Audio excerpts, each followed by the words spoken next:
தேமுதிக திமுக கூட்டணி பற்றி பேசுறது எவனுக்கு அது கிடையாது. உண்மை. தினகரன்னு ஒருத்தன் இருக்கான்.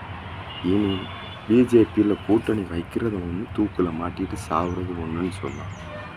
நான் இப்போ அவனை அங்கிட்டு போய் தான் நிற்கேன். நீங்கள் எல்லாம் பண்ணதெல்லாம் சரி, நாங்கள் பண்ண தப்பா?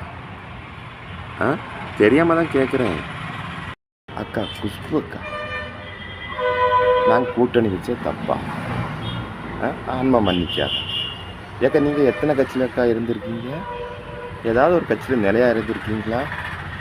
ஏக்கா உங்கள் இதை நீங்கள் கரெக்டாக பாருங்கக்கா, அதுக்கப்புறம் எங்கள்கிட்ட வாங்கக்கா. எங்கள் கூட்டணி நாங்கள் எப்படி அமைக்கணும்னு எங்கள் அண்ணிக்கு தெரியும், எங்கள் அண்ணி அமைச்சிடுவாங்க. உங்கள்கிட்ட கேட்டு தான் அமைக்கணும் சொல்லி எந்த அவசியமும் கிடையாது. சரியா? நண்பர்கள் அனைவருக்கும் வணக்கம். நான் உங்கள் ஜெகன். சில பேர் கையில் செல் இருக்கேன்னு சொல்லிட்டு வந்த வரி ஏதாவது போட்டுட்ருக்கேன். உங்களுக்கு நேரம் போயிடலன்னா ஏதோ படத்தை போட்டு பாருங்கள், பாட்டை போட்டு கேளுங்க. அதை விட்டுக்கிட்டு அங்கே கூட்டணி அமைச்சிட்டாங்க, இங்கே கூட்டணி அமைச்சிட்டாங்க. ஏதாவது உங்களுக்கு உண்மையானது தெரியுமா? திமுக கூட கூட்டணி தேமுதிக வச்சுட்டான். கேப்டன் ஆன்மா மன்னிக்காதான். யார் சொன்னாங்க? பிஜேபிக்காரங்க. இதே பிஜேபிக்காரங்க எங்கள் கேப்டனோட மகன் விஜய பிரபாகரன் விருதுநகரில் போட்டிக்கு நின்னார். நல்ல மனசு உள்ளவங்க என்ன பண்ணணும்? திமுக ஏற்றுனார். கூட நின்று கொஞ்சம் சப்போர்ட் பண்ணி, இல்லை நீ சப்போர்ட் பண்ணாண்டா, அமைதியாகவே இருந்திருக்கலாம். அவருக்கு எதிராட்டு நடிகை ராதிகாவை இறக்கி விட்டு இது பண்ணார். அவங்க மட்டும் இறக்காமல் இருந்திருந்தா இன்னைக்கு வெறும் 4000 ஓட்டில் தோல்வி அடைஞ்சார். அந்த ஓட்டு அங்கே போய் பாஸ் ஆகிருப்பார்ல. அப்பா கேப்டன் ஆன்மா பார்த்துட்டு சும்மா இருக்குமா? சொல்லுங்க. அப்புறம் மோடி, தமிழ்நாட்டில் மோடியை கொண்டு வந்தது எங்கள் கேப்டன் ஐயா தான். ஸ்டேஜில் நிற்கும் மட்டும் கையை தூக்கி காமிச்சு ஊன்னு சொல்லிட்டு இது பண்ணார். அவருக்கு இறந்தப்ப எட்டி பார்த்தாரா? இல்லை. ஒரு பதிவை மட்டும் போட்டு விட்டுட்டார். அப்புறம் இந்த ஏடிஎம்கேக்காரங்க, முதுகில் குத்துறவங்க, நம்பிக்கை துரோகிகள், எதிரிகளை கூட நம்பிடலாம்ப்பா, இந்த துரோகிகளை நம்பவே கூடாது. மேல் சபை சீட்டு தாரேன்னு சொல்லிட்டு ஏமாற்றிட்டாங்க. இப்போ அங்கே போய் சேர்ந்து திமுகவில் கூட்டணி வச்ச உடனே அவர் ஆன்மா மன்னிக்காதுங்க. நம்ம அம்மையார் இருக்கும்போது பிஜேபி கூட கூட்டணியே கிடையாதுன்னு பேசிட்டு இருந்தாங்கல்ல. என் வரலாறையே என் கனவுல கூட இனி பிஜேபி கட்சி கூட கூட்டணி வைக்க மாட்டோம்.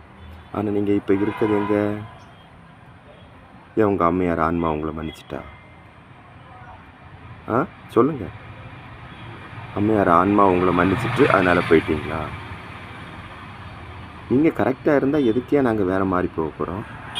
ஒரு கட்சி தலைமை, அந்த கட்சி அழிந்து போகிற லெவலில் வரும்போது அதை தூக்கி விட என்னென்ன பண்ணணுமோ அதை தான் எங்கள் அண்ணியார் பண்ணியிருக்காங்க. இதில் எந்த தப்பும் கிடையாது. எங்கள் தேமுதிக தொண்டர்கள் அனைவரும் மனதில் என்ன ஓடிட்டு இருந்தோ அதை தான் பண்ணியிருக்காங்க. அவங்க பண்ணது எந்த தப்பும் கிடையாது. 100% உண்மை. இனி இந்த வாய்க்கு வந்ததெல்லாம் பேசிகிட்டு இருக்காங்க.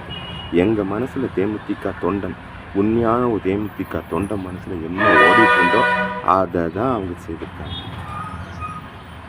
இது நாங்கள் அமைச்ச கூட்டணியோ இல்லை எங்கள் தலைமை அந்நியார் அமைச்ச கூட்டணியோ கிடையாது. இவ்வளோ நாள் நடந்த அரசியல் இதில் சதியில் எங்கள் கேப்டன் கடவுளாக இருந்து மேலே இருந்து அமைச்ச கூட்டணி இது. இந்த கூட்டணி 100% உண்மையான கூட்டணி. 2026 எலெக்ஷனில் கண்டிப்பாக வெற்றி பெறும் கூட்டணி. இதை யாராலும் தடுக்க முடியாது. எந்த ஒரு உண்மை தேமுதிக தொண்டனும் இதை மனதார ஏற்றுப்பான். இந்த ரெண்டும் கெட்டான் இதில் கிடக்க வந்தால் இதை பற்றி எங்களுக்கு அங்கே போனது பிடிக்கலை, இங்கே போனது பிடிக்கலைன்னு சொல்லிட்டு ஏதாவது பேசிகிட்டு இருப்பான். எங்கள் அண்ணி செய்தது ரொம்ப ரொம்ப ரொம்ப கரெக்டான ஒரு கூட்டணி இது. வெல்வோம் 2026. தேமுதிக திமுக கூட்டணி நிச்சயம் வெல்லும். வாழ்வு. கேப்டன் புகழ்.